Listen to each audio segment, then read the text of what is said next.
talk in English. I would like to introduce Dr. Paul Roden, advisor, participatory planning and landscape management with GIZ, and who also work part in the DREAM conference, so that he's going to make a presentation right away. The floor is yours, please. Okay.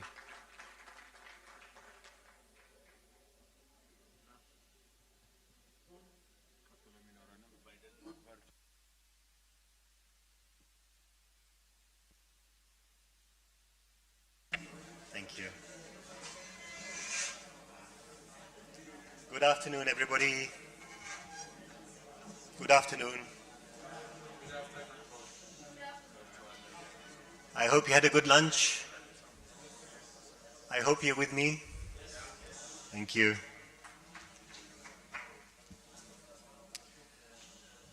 My presentation is based on the work that we started off in the first DREAM conference in 2019. In that DREAM conference, we were inspired by some of the topics that came up.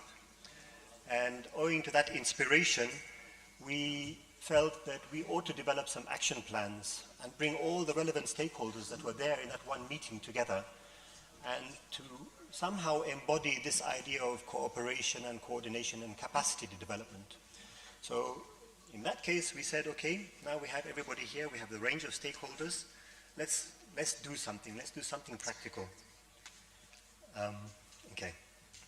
So we said we will develop an action plan. We split up into 6 different groups. We set ourselves some frameworks.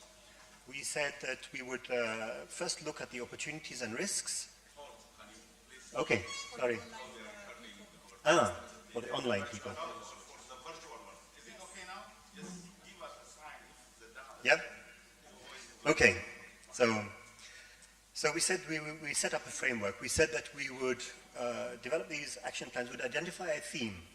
We'd set up an action plan, and we'd base that action plan on opportunities and risks on a particular theme.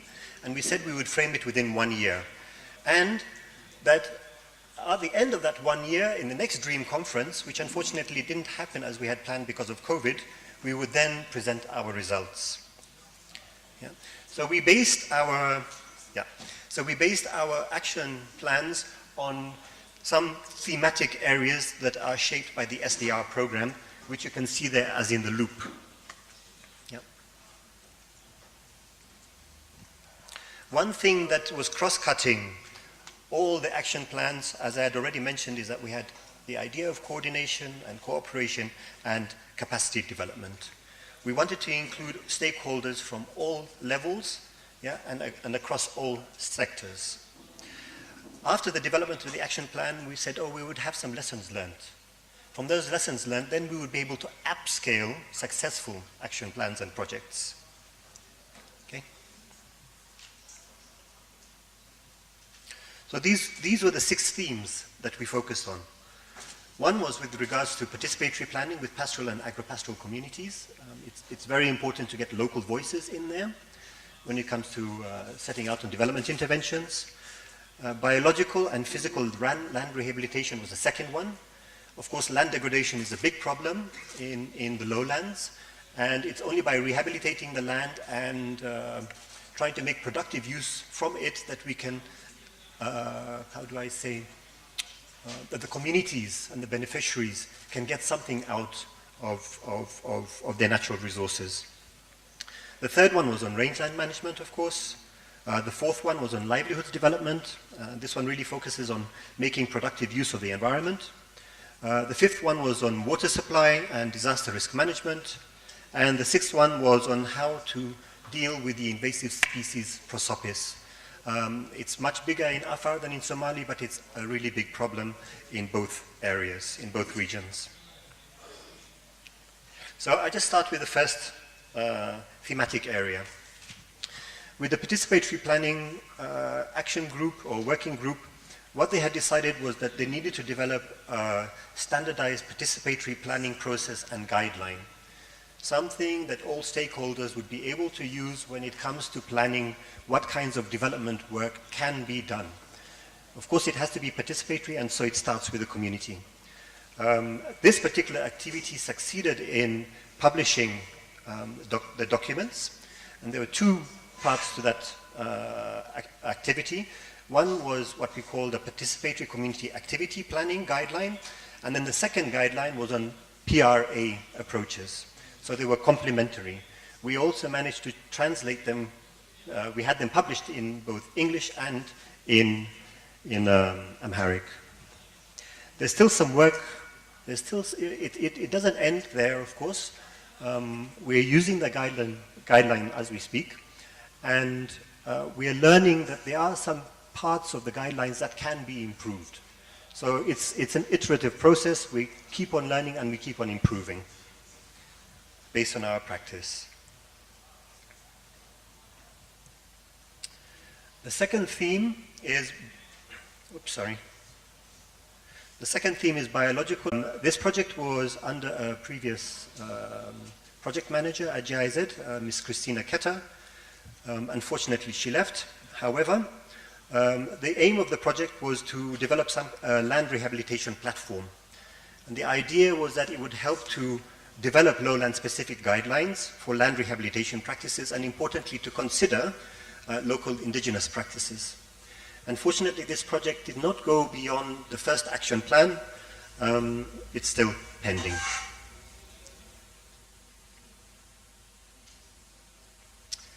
The third thematic area was rangeland management.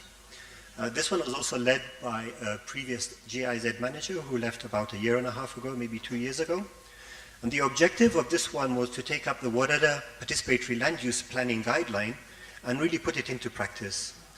There was a focus on human resource capacity development to bring it into practice, and also to try and pilot the guideline in specific areas of Afar.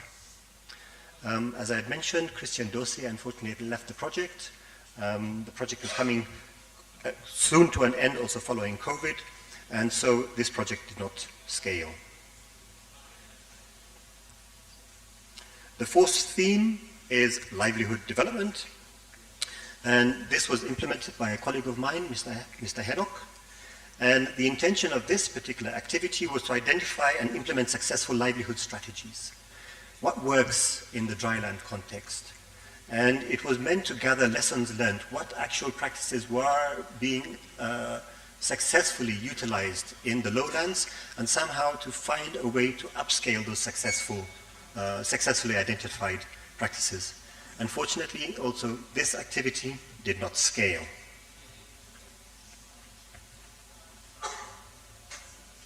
The fifth thematic area was water supply and disaster risk management. This fell under the responsibility of Atta Osman, who was the deputy head of the Bureau of Water and Irrigation in Afar, and myself. And here we set ourselves the ambitious target of rehabilitating and solarizing 100 boreholes in Afar. By rehabilitating these boreholes, we were not only thinking to provide domestic potable water, but we were also thinking about water for livestock and also water for irrigation. And the water for irrigation was to be used for fodder production. The project started off very well. We had several meetings, and we had formed quite a tight-knit working group. Out of that working group, we developed several steps, and one of them was to conduct a field assessment and to prioritize at least 25 boreholes that could be solarized in 8 warada. So a study was consulted, and this was conducted by a partner, an NGO partner of ours, AISTA, and they provided a very comprehensive study on which wells needed rehabilitation and could serve the most people.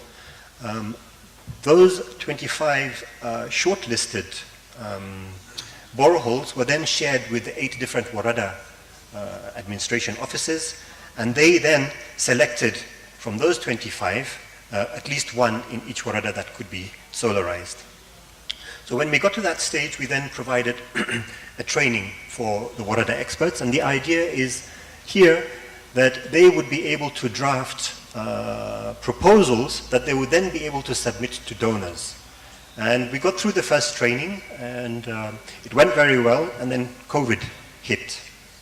And from that point, there wasn't much traction except that far, and these are now running and working as both crop and production site and fodder production sites. The sixth theme was on the weedy species Prosopis. This project was initiated by both Christian Dose and Dubale Admasu from USAID and GIZ. And the objective at the beginning was to develop a strategy for Prosopis management in the Ethiopian lowlands. The project went to scale. There were some aspects of the action plan that were not implemented. And when Christian Dose left, then Dubale and USAID continued with the project. And they are now at the stage where they're piloting Prosopis biomass use for the cement industry, so as energy, to use Prosopis as energy. And the plan is to clear 1,000 hectares both in Afar and in Somali region. And already the equipment has arrived in Semera, and they managed to get some funding sources from the European Union. So that was a successful outcome. So one of the things that I looked at, when we're talking about cooperation, was I tried to look at the stakeholder landscape. Who was involved in all these action plans? So I got the whole list of all the actors, and we had 45 different stakeholders mentioned in those action plans. Out of these 45, some were mentioned more than others, so we had 92 mentions. As you can see, thank you. As you can see from this side over here, on the far right, the government stakeholders were much more than on the left-hand side, on this side. So I broke it down.